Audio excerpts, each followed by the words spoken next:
the of the trailer trailer. review. Uh-huh. So long ago. Yeah, but when I listened to it, it was a good conversation about what we expected or wanted to see, some predictions. And while editing it, I was like, this would be good to be used somewhere like in the middle of our series, See how close we were. see where we were and stuff. And then we could just see how it came together. And plus, it makes it kind of fun too. It turned into almost a 2 hour conversation. They're always supposed to talk about was Just off a trailer. off a 1 minute trailer about. So Man, that goes to show, okay, this is worthy of a nice bonus episode. And also see where we are and where we could possibly be going. So works keep on two different levels. it'll keep me company doing cat chores. That's right.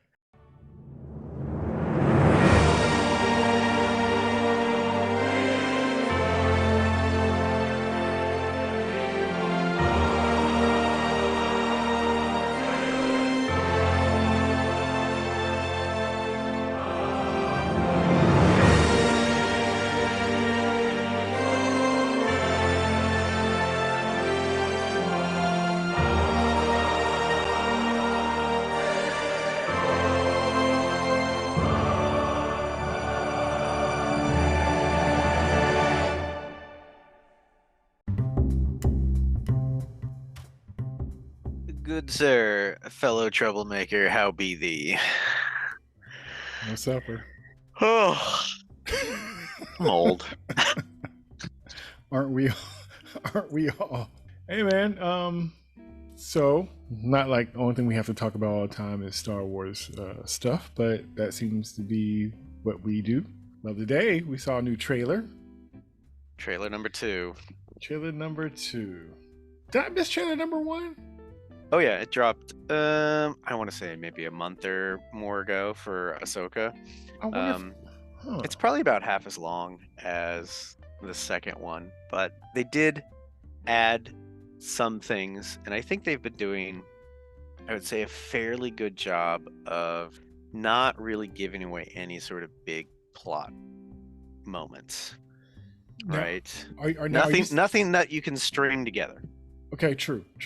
So are you saying that because you can't figure out what the direction of this is going to be from the trailer, or is it because you know what this is going to be about and you could tell that they are deliberately untangling the thread?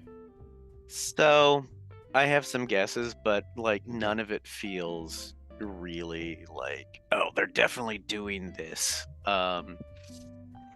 Like I think one of the things from the recent trailer, the second trailer, Mm-hmm. oh god, I can't remember what they're called at this point, but the giant space squid. Yeah. Right? Talked about that last time at the end of Rebels, and they showed up in The Mandalorian season 3, the big hyperspace squids. Right. There's definitely 1 or 2 clips of some starfighter combat between ships, Mm-hmm. and they're flying between things, and like at first glance it's like, okay, so there's some weird things that they're moving around, right, dodging Mm-hmm. through, and it's like, oh wait, those are giant tentacles. So clearly the space squid are going to be back, and that's no surprise. Like it's literally how Ezra and Thrawn disappear at the end of the Rebels TV show. So Okay. shocker that they're going to be involved again. Okay. So I think, like, I will say the one thing that I really appreciate about the trailer is I think we're getting a really sort of solid emotional introduction for our 3 main characters of Ahsoka. It's named after her, Sabine, and Hera. And in the trailer, you clearly sort of set up, I would say, certainly for Ahsoka and Sabine, like what their relationship dynamic is going to be. Okay. Because, and this is something that it seems happened after the Rebel show, where clearly there's some unresolved story of Ahsoka trying to train Sabine. So in Rebels, Sabine, for backstory, is a Mandalorian. She once wielded the Darksaber. She's the one that stole it away from Darth Maul and then gave it to Bo-Katan, because I can remember names. She's also been trained to use it. So Kanan another Jedi that escaped Order 66 was on the Rebel show. Mhm. He trained Sabine how to use the Darksaber. So she, unlike Din, like can use it, maybe not as well as Bo-Katan, but she doesn't struggle with it. Yeah. So there's never any suggestion that she's force sensitive, but if Ahsoka is training Sabine, and it's definitely clear in the trailer, it's like, yeah, I tried to train her and then I walked away from her. And Sabine straight up calls Ahsoka master. Like, there's clearly like they had a failed teacher-student relationship. Yes. And that's going to be some meat there between those two characters. Whether Sabine has the Force or doesn't,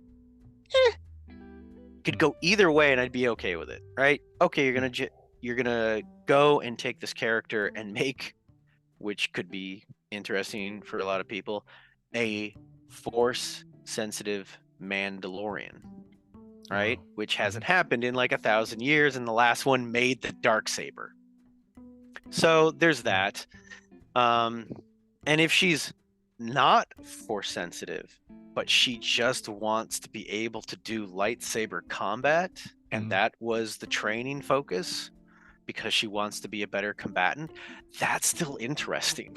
She's willing to fight with a lightsaber, presumably against people that are Force sensitive using lightsabers. It's like, okay, let's go down that road. But for setting up a character dynamic and tension between them, I'm like, cool, okay, so we know that's going to be a character development avenue for both of them, right? Yeah. They have to work and figure out that relationship. Hera gets a little bit less because she doesn't get in tension with someone else yet. But Hera's interesting. So within the trailer, like, it's very clear. She's like, oh, this Thrawn guy, like there's another war coming. We have to try and stop it. And she's talking to him on Mothma through holo projection and other leaders, presumably of the New Republic.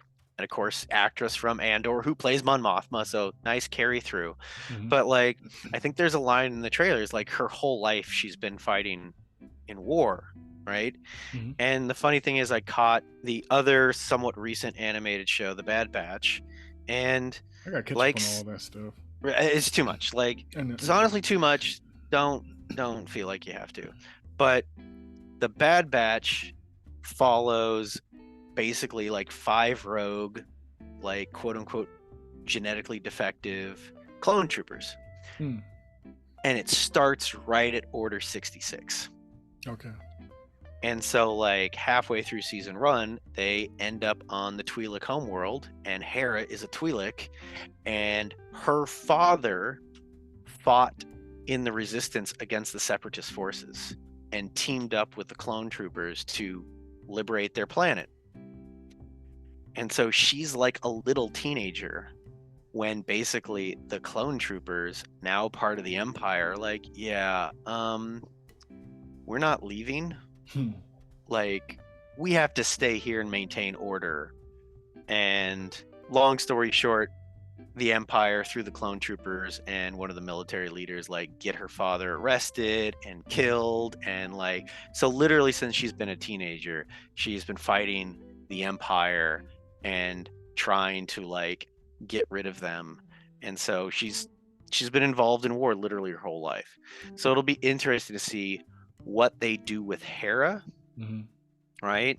Because you get a lot to unpack with her character potentially. The other thing from Rebels is that Kanan, that Jedi that escaped, he was a Padawan that escaped Order 66 and trained Sabine. He finally worked through his baggage and admitted his feelings to Hera, and they started actually having a relationship, right? Like through 5 seasons, I think, of like the Rebels. And of course, poor guy, he finished all his character development. And what happens when you finish all your character development? Bye-bye. Yeah, bye-bye. So he sacrificed himself to save Hera and the rest. Like, big hero moment. But like, to say that has no effect on Hera, like, I feel like that's a missed opportunity. But they also might just be like, we don't want to dig up every single thing from Rebels and try and rehash it, because then we have to catch everyone up at the same time. Right. So, at least as far as the three main characters, I feel like there's enough to chew on there with what they're setting up in the trailer. So in the animated shows, were they all together like this? Because when I see, okay, so I'm trying to think if I even seen the first trailer now. Because when I saw this one, all of it seemed kind of new to me. And then also I was like, man, this seems very like woman driven, but it looked like the allies are women, the bad guys are women. So I was kind of curious, like, is this continuing from the other shows, or is this something that just kind of how it goes where, So, like where the hero is a woman in a movie, then the bad guy is a woman too? so in the Rebels show, I would say the cast was fairly balanced. Okay. So in Rebels, the main protagonist is Ezra. Okay. And that's the person that disappears with Thrawn at the end of Rebels show. And that's the person, like, Sabine is like, I want to find Ezra. And Ahsoka is like, I want to find Thrawn because, like, he's going to do some fucked up shit. And there's probably a little bit of like, I also want to find Ezra. And Sabine's like, all right, we can go and find Thrawn, right? But Ezra is like the little teenage protagonist, right? At the start of Rebels. And then he runs into the Phoenix crew. I think it's the Phoenix crew. And that has Sabine, and that has Kanan. I mean, technically he was a Padawan that survived Order 66. You got Hera, that's, the pilot, runs the ship. You got Chopper. And then, oh God, I'm going to forget his name. The purple alien dude that was in the Mandalorian at the Rebel hangar. Yeah. Right, because he did a great job on him. But it was a fairly well balanced cast, and Ahsoka didn't come in, I think, until like season 2, season 3 of Rebels, and she came in and out. Okay. So she wasn't like a regular. I'm sure it's one of those things. Again, Dave Filoni was heavily involved in Rebels, and he's like, Rebels came out after Clone Wars, the animated show, ended, or at least season 6, and then Rebels happens. So he's like, hey, I can take Ahsoka, like, character we built up for so many seasons, I can bring her into Rebels. Cool. And then they got season 7 of the Clone Wars greenlit, and they're like, all right, well, now we can really wrap up Ahsoka's thing. All right, so we're actually jumping back in time now and doing stuff. Okay.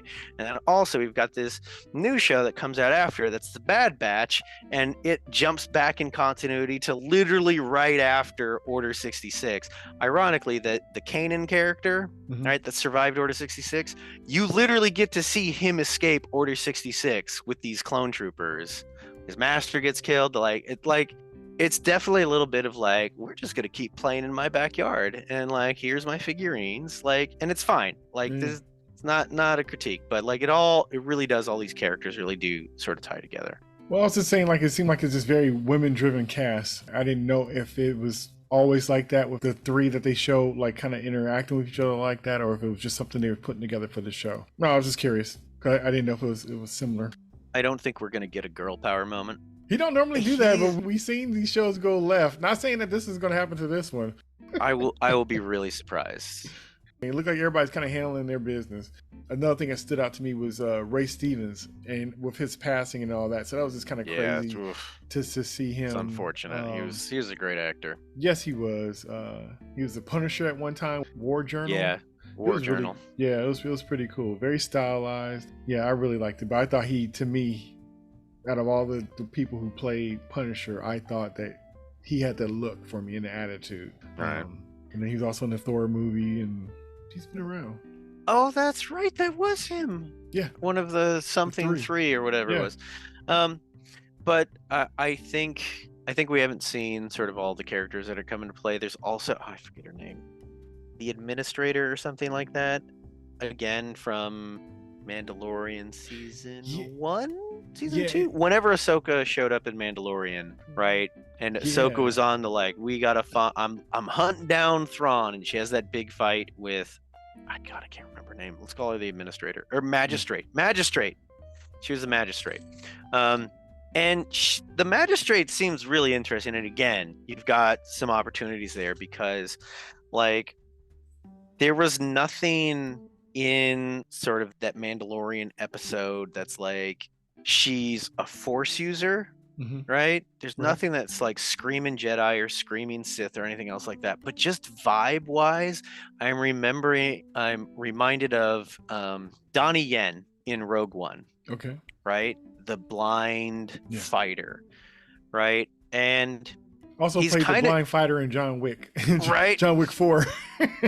Well, and the thing is that character isn't presented as a Jedi.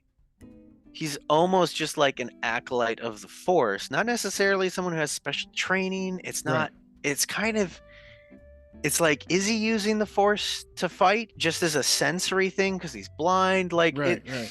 it, them exploring other people that interact with the Force, right, in their own way. It's Yeah. maybe not as formalized as a Sith or as formalized as a Jedi. That's interesting. Yeah. So if they do that with her, cool beans. And she definitely seems to be working with, I can't remember the character's name, but Rey and Shin. Those are the two with the I'm gonna say deep crimson lightsabers. Like they Okay. don't have red lightsabers. A lot of people have been like, that's different. They're very red orange or orange Hmm. red. Yeah. Yeah. Um, and there's probably going to be some significance to that. Most likely they are. My guess is they're fallen Jedi, or at Okay. least Balin or something like that. Rey's character, he is old enough to have been a Jedi and a fallen Jedi, but Shin with the white hair, Hmm. she's a youngin. Like she's mid-20s maybe. Like Huh. the actress is definitely like mid-20s. Yeah. So she wouldn't be old enough to even have been around for Order 66. Right. So she's probably someone like Ezra and other characters, which is like, hey, I grew up after that and I'm force sensitive, and he found her and he's been training her. Okay. So it'd be interesting to see that. There's a line in there where Shin is clearly fighting Sabine, and Sabine is using Ezra's green lightsaber, and she's like, you have no power? And is that like you have no force powers, or is it Right. some other play? And clearly they're after big giant force MacGuffin or something where it's like, whoever gets this will have power. And it's like, all right. Like, it's very interesting that we really they're really hiding what Thrawn is doing, right? Yes. Because they don't really want to give away any hints as to sort of whatever his play is. Hmm. Because there's tons of speculation. Like, is it going to be this from the books? Is it going to be this from the other thing? Is it going to be right? It's going to have to be some mishmash or something entirely new. But Yeah. it's very interesting just how much the old legacy canon Star Wars, right? All the Yeah. extended universe books that came before Disney, and then Disney canon Hmm. version of Thrawn is represented differently. Huh. The OG Thrawn was a bit more like, yeah, no, like the Emperor is out of the way, like then I need to make sure that the Empire functions like it should, right? And he just comes in and starts stomping ass strategically. Yeah. And apparently with the new sort of Disney canon version of Thrawn through the books, there's a lot more of like, yeah, I need an empire in place because there's this other thing. Okay.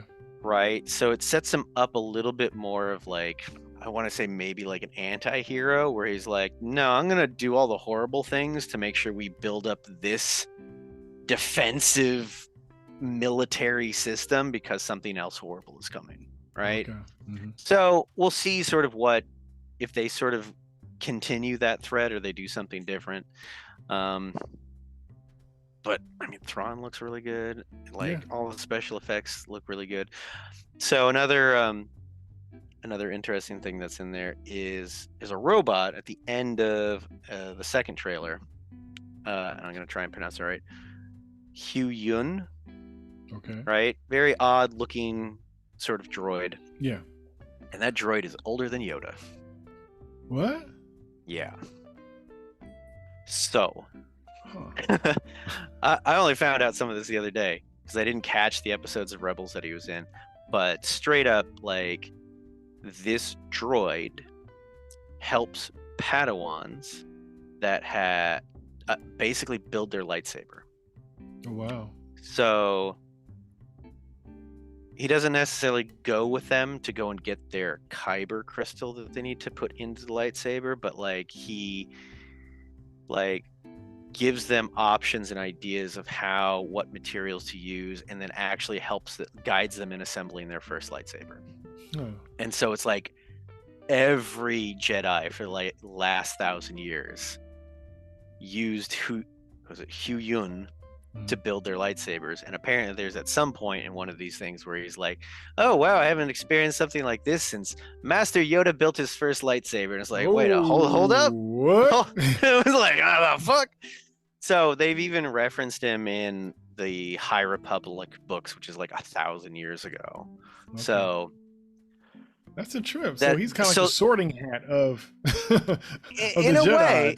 And it, I was thinking about this earlier. So like one of the things is like Ahsoka's lightsabers are white. Yes. And they've set up this thing now where to make the kyber crystals red, none of the kyber crystals are red naturally. So the kyber crystals are set up to be these like quasi sentient sort of entities, where they're sort of like sorting hat wise, they're sort of picking the Force user that's looking for a kyber crystal. So when they go to places where there's kyber crystals, they sort of call out to the person, right? But the Sith are not about symbiotic relationships. They are master and slave, right? So they dominate the kyber crystals with hate and pain and rage and bleed them red, right? Wow. And so the reason why Ahsoka's are white is because she fought an Inquisitor and beat him, and she could actually feel the kyber crystals basically calling out to her. And so she took the kyber crystals from the destroyed lightsaber and she healed them essentially, right? Oh. And so that's why they're white. Now again, should also be clear, Dave Filoni wanted her to have different colored lightsabers to also signify her leaving and being separate from the Jedi Order. Okay. So it's a little bit one of those things of like, I want a cool thing. Can I find a cool way to justify it? Right? Yeah. So I appreciate that through this sort of like treating the lightsaber not as just a tool. Right? It's not just like, oh, it's a thing that cuts through things and it's my weapon, right? It like it has a spirit. Right? So it sort of brings Jedi back to sort of samurai, right? And the samurai believing their blade has a soul, right? And they're one with the blade, right? So I think there's sort of thematically that's sort of cool to see that sort of strengthened. And so if you got Hu Yun, then someone's building a lightsaber. Otherwise, why are you bringing them along, right? So it'll be interesting to see what they sort of do with that. And I think the only other real big question I've seen a lot of people like arguing over is there is 100% an Inquisitor that shows up. Right? Oh, really? Okay. Oh, yeah. So this guy all in black, he's got like a black mask and armor on, and he's got the classic Inquisitor spinning double lightsaber, right? Yeah. That was right. Right. But people are like, which Inquisitor is it? Is it this one? Is it this one? Right? Because they're like the 8th brother, the 12th sister, the blah blah blah. Like, it's tricky because like people are that totally looks like 8, but then there's other people like he doesn't have the right number of fingers. Oh wow. Because he's an alien. And I don't know. I honestly don't know, and I don't care. I will wait for the show to tell me. The one thing I don't want it to be is Ezra. I don't want it to be one of those things where it's like he went off in Thrawn and then he got turned to the dark side and became an Inquisitor. And I'm like, let's not do that again. So Let's not do that again. Just have it be some other person that's an Inquisitor. There we go. okay, so going back to Ray Stevenson character Balin. Mm-hmm. Okay, so he's in there and he's saying like the guy goes up to him and he's like, well, I guess he was like said something to him about being a Jedi, and he said, I'm no Jedi. What is he and what are they? Because it wasn't just him there. Yeah, no, Shin's with him. So that looks like they land on a New Republic ship. And someone's like, oh, you guys look like Jedi.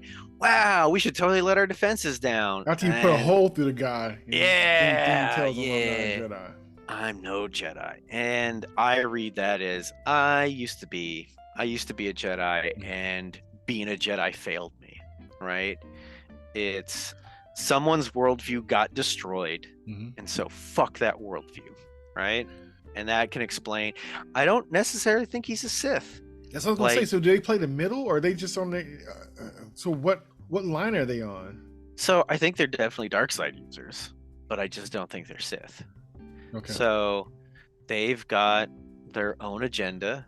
Are you familiar with the characters? They are new characters. Oh, okay. It's just one of those things of like, there's quite a few cases of people, Jedi, that were like after Order 66, they survived somehow. Takes a while to kill them all, right? But like fighting in the wars, Order 66, trying to survive on their own, like it's really traumatizing and traumatic and hard, and people break down. And so they might still think that they're Jedi and they're living up to the code, but it's like, yo, you just fucking murdered a bunch of people. Like you're losing control, right? Yeah. You're slipping into the dark side, and you don't. And it might be one of those things where it's like you don't realize it yet. Right. And for Balin, it might be like, yeah, fuck it. Yeah. Doing the goody two shoe stuff didn't fucking work, right? Yeah, because it's funny because it almost lends to a conversation we had off camera. This whole thing is almost like a religion, and so you can feel a certain kind of way or slighted by it, and that could get you on this tangent, or somebody read the scripture a certain kind of way, so they take it literally and you take it as a metaphor, and that's all same stories, but it makes you have a different action because of how your interpretation is. Yeah. And so I could, okay, that makes sense. That my read on it is he's a fallen Jedi, and he's pissed that the Order failed. The Order wasn't able to protect the Republic. The Order wasn't able to see what was coming, and so fuck that. I'm not going to hold myself back anymore. Clearly, using the dark side wins out and is more powerful, and I'm going to get more power. And it's like, yo, buddy, you just keep on sliding down that hill into the dark side. Right? It's you can see from Anakin's fall a similar progression. So I will be pleasantly surprised if they come up with a different way of sort of explaining his backstory and what he's about and what they're trying to do. That's compelling. But if that's it, I'll also be like, yeah, no, I fucking get it. Yeah, that's cool. They're gonna have a lot of familiar faces and names that's tied into this show, so we're gonna get a couple surprise. Well, I guess it ain't gonna be a surprise because IMDb always have everything on there, but yeah, it seems like it's gonna be tied in well with the other shows in a way, in some kind of shape or form, or reoccurring faces and names. Well, I don't know if we talked about it when we finished up Mandalorian 3, but they're talking now about how they are, through the shows, driving to sort of wrap up this era of Star Wars, sort of in between Return of the Jedi and the sequel trilogies. This in-between time with The Mandalorian and other things, Book of Boba Fett, I would say Obi-Wan. No, Obi-Wan's before.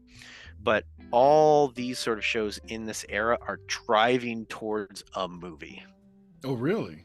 Yeah.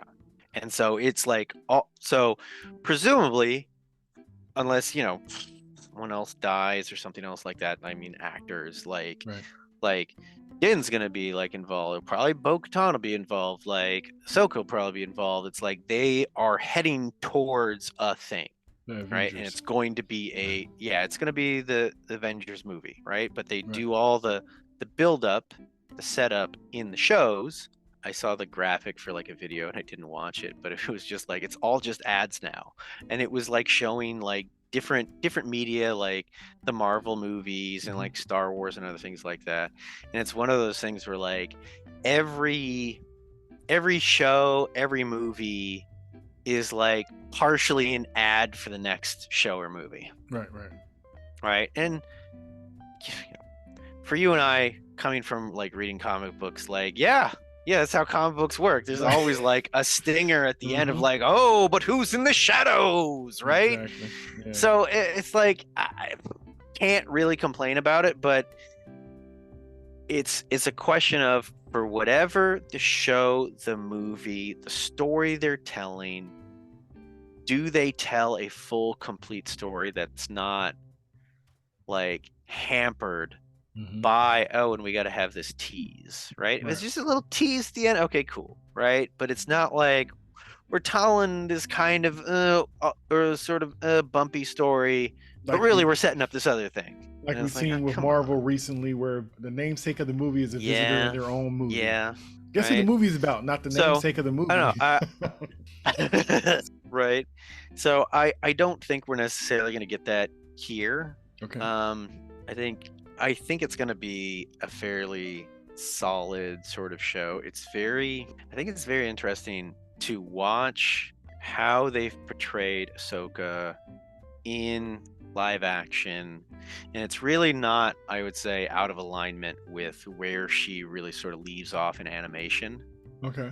Like she goes some horrible shit in season 7. Very briefly, she's with a whole platoon of troopers, like going to Mandalore, right? Like the Jedis are like, you can come back for this special mission because we need someone to deal with Maul. And I'm like, okay. And all the troopers are like, we're glad to have you back. Hey, we changed all our war paint on our helmets to match the symbols that you have, like her symbols on her head. So they're like, we're your troopers. And then Order 66 happens. Oh. And they all turn on her, and all but one, like I forget which. That's powerful. Yeah, it's rough. Like she has to bury a bunch of her troops at the end of it because she has to fight her way out, and it's brutal. So like the live action Ahsoka like has really sort of mastered that we're gonna be fucking chill. Yeah. At all times. And I think Rosario Dawson does like a really good job of, she doesn't play like I'm an emotionless drone just going through the paces. It's like there's a performance there. There's still things happening under the surface. Yeah. It's just, I saw an interesting discussion on Reddit the other day because, oh God, Star Wars nerds. But they were talking about like, oh man, the Jedis have to be in control of their emotions. And someone was like, no, they just, control's the wrong thing. Control's the idea of like, you just like turn off your emotions. And it's like, you got to stay on the good side of it. That's all. It's like a balancing thing, like a bike. Yeah. Like you just don't lean too far on either side and keep a balance. And you still have the emotions. You acknowledge the emotions. Right. I think one of so again, my dad did years of meditation and stuff like that. And one of the interesting things is sort of like trying to articulate to someone how you get to a point of being aware of your thoughts and not just like, oh, I'm angry, but like, all right, once you recognize a thought, right? Because your brain's going to throw up all sorts of stuff, right? Like unedited. And so like, how do you then actually like do a thing? And like, one of my dad's best pieces of advice is like, when you recognize a thought or a feeling, and usually it's a thought and a feeling, is you have to come in the habit, and it just takes practice. There's no other way. You have to be, a thought comes up, and then you decide if you're going to latch onto the thought and go with it, right? Yeah. Because one of the problems is, for some people, and I just acknowledge people that have like mental health issues or neurodivergent, where this becomes extra difficult. That's a whole separate thing. Yeah. But if a thought comes up, having a big, strong reaction against it is also not good, because then you're still Yeah. fighting that thought. And so it gets to the point where a thought can come up and you go, yep, I just had that thought. And then you just let it go, right? You do nothing more than track the thought, let it go. I'm like, right? I do this all the time of just like, oh, that's a thought. And it's like, I don't trust that thought. You go away, right? Yeah. I'm not going to lean into it, right? I don't always do it successfully, Yeah. but I feel like that's what Jedi are trying to do all the time, Yeah. right? Because they, more than most, if they feed into those thoughts, Mm-hmm. it gets amplified by the Force. And then the dark side goes, hey, buddy. Yeah. That's well put. I always think of it like being an artist's mind. How you just, when you're a creative person, you creative with everything, and you give everything almost, viable credit because you kind of know how imagination runs. That's how you make stuff into reality. You catch on to a thought and you finish that ride. Yeah. And Yeah. An so artist wants to hold exactly. So on. you're used to doing that, but you gotta kind of know to be careful because it works with everything. And all of it's not gonna be a pretty picture. So some of that stuff you gotta just let it. Yeah. You gotta let it go, but it's hard. I would think, artist or otherwise, being able to train yourself in holding on to, letting go, following, but trying to get it to be a choice, which and not getting ran over by your own bus. Yeah. Oh man. Not getting ran over by your own train. Yeah. It's interesting. Man, I had a day the other day where I just got like run over by like 20 things getting piled up at once, and I got fucking angry, and I couldn't let it go, and I just had to I need to go listen or watch something and just change the channel in my head. Right. Sometimes it just gets to that point. So yeah, people do focus on that mental health stuff. For sure. Otherwise you're gonna be swinging around a red lightsaber. But I bring it back. Yeah. But back to Ahsoka, it'll be interesting. It'll be interesting to see Ahsoka because you can read again what they're sort of setting up with her and Sabine of they had they're two very stubborn people, right? Mm-hmm. Of finding a way to break through to each other, right? Finding a way to, right? The difficult thing I think with teachers sometimes is you have to acknowledge the student where they are, right? And you have to find a way of you gotta thumbs up all the things they're doing that are really working well. Mm-hmm. And then also not chew them out super hard when they fuck up. Depends on the fuck up, right? But it'll be interesting of what was it that made Ahsoka walk away from Sabine? Right? Right.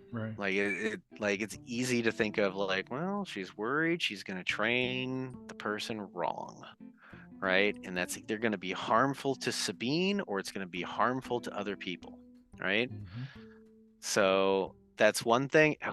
Who knows? Might be other sort of stuff, but I think seeing Ahsoka maybe let down her guard a little bit, I think could be some really sort of compelling drama. I'm super kind of jazzed for this. Me too. I was impressed by the trailer. One thing I'm wondering, and as we wrap this up, what do you think as far as the tone and everything? What do you think are we getting? Is this going to be definitely? I don't think it's going to be a Boba Fett. I don't think it's not going to be a Boba Fett. It's not going to be a Obi-Wan. Even though Obi-Wan wasn't disappointing, but maybe it was because I expected more just because of the history. Yeah. And it's funny because I wouldn't thought it was really cheesy at first, but compared to other stuff, I think Mandalorian is a little cheesy. It is, and it's a little bit more space cowboy, right? It leans it leans definitely way more into the Western, Star Wars. And only because I feel that's only because of Andor. Yeah. So that kind of pulled the contrast. The contrast made it kind of stand out. Okay, so to me, I don't think it's going to be as light as Mandalorian, and I don't think it's going to be as heavy as Andor. So I think this might be the nice comfortable middle. because you've seen the good fight scenes and stuff from the trailer. You see the drama. You can kind of see the weight in it a little bit too. I don't know. So, what do you think it's I going to lean closer towards? I gotta wonder if referencing sort of the katana, Hmm. sort of lightsaber aspect, I can almost see them sort of leaning back into sort of the samurai, right? Because like Star Wars is basically a samurai western, right? Right. A Right. samurai western World War II movie, Hmm. right? And I really felt like for the Ahsoka episodes of Mandalorian where she first shows up and the magistrate is there, that Right. felt like a samurai flick, Yeah, it did. Yeah, right? it did. Vibe wise, there's the small Hmm. village, there's the Lord. Hmm. She's got to deal with the Lord. Like it's very much sort of like samurai vibes. Yeah. So and you've got her and Sabine, and I feel like there's a little bit of like, yeah, you're training to be a Jedi slash samurai. I can see that going there. Yeah. So it'll be interesting, sort of what I feel like with all the stuff with Ahsoka, Hmm. Sabine, the Magistrate, Balin, and Shin, samurai, samurai through and through. I think that will be the vibe. The question becomes for Thrawn and Ezra and for Hera. Like what genre are they going to be in? I Yeah. don't think it's necessarily going to be incongruous, but like it'll be sort of the question of like what is Thrawn doing? Okay. Because I don't think with this cast we're gonna get a big war movie. Yeah, I don't. Yeah, I agree. I agree. Right? And Thrawn's the big strategist, so he's making some other play, right? Yeah. So it becomes, is this an intrigue thing? Is it a mysticism thing? What is his thing that he's doing is going to set the theme for him, right? What genre is he in, right? Yeah. Because I think for a character that's portrayed as being excruciatingly smart, Hmm. you can drive that intelligence to different ends and goals, and then that sort of sets what sort of genre and theme it's about, right? By whatever strategic thing he's trying to do, that makes that a samurai thing, or it makes it a western, or it makes it a war movie, or it makes it Yeah. a political intrigue or whatever. So it'll be Right. interesting to see.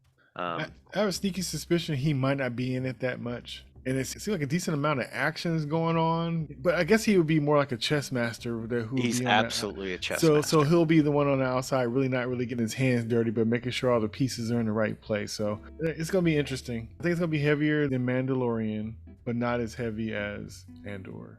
Like I Yeah, said, it might be in a sweet middle about it, but special effects look good from what I saw. The acting looks good. it'll also be interesting to see how many other so Thrawn is a Chiss, that's his alien species. Okay. It'll be interesting to see if there's more of them involved, Oh, okay. if it's just him. Like there's the whole sort of like Chiss ascendancy, the Empire, Hmm. that's like hidden in another part of the galaxy.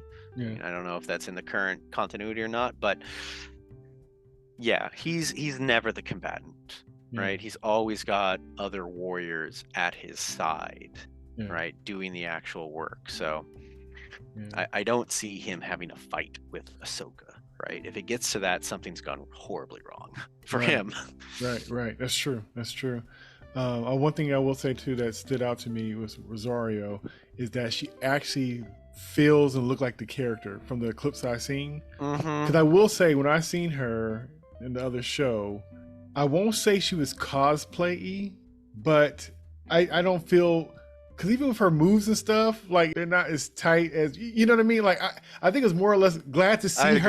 glad to see her, Mm-hmm. but it was kind of like, but with this and this, just from these little short clips, it's like, oh, she's the character now. That's what she just needed time. She just Yeah. needed to regroup, shake off the. I feel like from her first appearance in And I'm Mandalorian not trying to be to insulting what's either. I'm not yeah, trying to be no, no, messy or nothing, but no, no. you know, I feel like as she showed up again in Book of Boba Fett, which was yeah, the Mandalorian episode, right, and right, at least what we've seen in these clips, I feel like she settles and feels more grounded in the yes, character, and I'm hoping they've given her more time to practice all the combat and stuff like that, because yeah, like legit, like that's not a natural thing. No. To do that, and practicing it like makes a very big difference, even if you have stunt doubles. Like, Right. I haven't seen anything from the trailer that made me go, as Right, far as any of right. the combat stuff. Mhm. And like, there's like one pose she did, and I was like, oh, that looks awkward. And I'm like, shut up. It's like, who cares? Who cares? It's not. Everybody. God. This would be a situation where everybody would care. This wouldn't just be in your own head canon. This would be everybody seeing the same thing, probably thinking the same thing too. But like I said, not that I had any doubts about her, because she's just a sweetheart anyway, and Oh, she's yeah. a good actress, and she's very dedicated, and she loves all this stuff. So at least you have somebody in there who loves it, and you know that if she wasn't on point by the time it was showtime, she'd be ready. And like Yeah. I said, I could see it in this. But the last time I saw her, as I'll forgive it, because I would want her anyway. I'm glad that she's getting this opportunity. I think she's going to bring a lot to it if she has the time and the writing and the direction. Hey, you got somebody in there who really digs it. It's almost like having a person like Mark Hamill that he appreciates and loves it just as much as everybody else. And it feels special when you have somebody who's already down with the team and getting a chance to have their turn at bat. I think that's really dope. It's special. It's special. And I think she really is, I think, still somewhat underrated as an actress. Like, I think so too. She's got really good acting chops. Right. So yeah, I'm patient, but I'm excited. Right on. Right on. Gonna be fucking around the corner any minute now. God. It's always that, and I think it's in August, so I'll be sweating. Sweating so bad. Jesus. Yeah. It's like I said, it's gonna be here before we know it. But when I saw that trailer, I thought of you, of course, and it gives a reason to catch up too. So it's been good. But I knew you had some insight, and I know you'd be excited about it, and so am I. Like I said, these shows, just as much as the shows I enjoy watching on various levels, I definitely enjoy our conversations and our thoughts and back and forth about these shows. So I'm hoping it's a bit more like our Andor discussions, where it's just like, this was nice, this was well done, look how well this was done, this was great. We was digging in. Because like, so long as it's like, this bit works because X, Y, and Z, they're setting up this blah blah blah, or it's, wow, this didn't work because X, Y, and Z, they like failed to pay this off. Like, that's the kind of discussions I wish I would see more of, where it's like really people breaking it down instead of just like, this is the best thing ever, this is the worst thing ever, ruined my childhood. Like, oh, shut up. No, we were going in, and for those who's listening, if you haven't checked it out, or you have checked out those episodes, go back. I even revisit them sometimes, and I'll just be like, we were going in. Like this, these some serious discussions. Like, we had notes and going back and forth, and this, and oh yeah. It was almost like some of the stuff. I'm like, man, we were really talking over each other, but we were just so excited. Right? We were chomping at the bit. That's how good it was. It's just like, yeah. I love it when a show is like that. It was worthy to make you really just want to discuss and see how the other person, how they digested it as well. It's a nice thing, and yeah, looking forward to it. Fingers crossed, but I think we got a good one with this one. That is the hope. All right. Any parting words for us? Oh, geez. I would say, just mind your mental health. Be nice to each other. Don't follow the dark side. That's right. Keep it real. Fight fascists. Punch the Nazis in the face. Oh, I have to go help unload a baby from a car. So, all right. Jay, love you. I will catch you later, bud. All right. Till next time. Peace.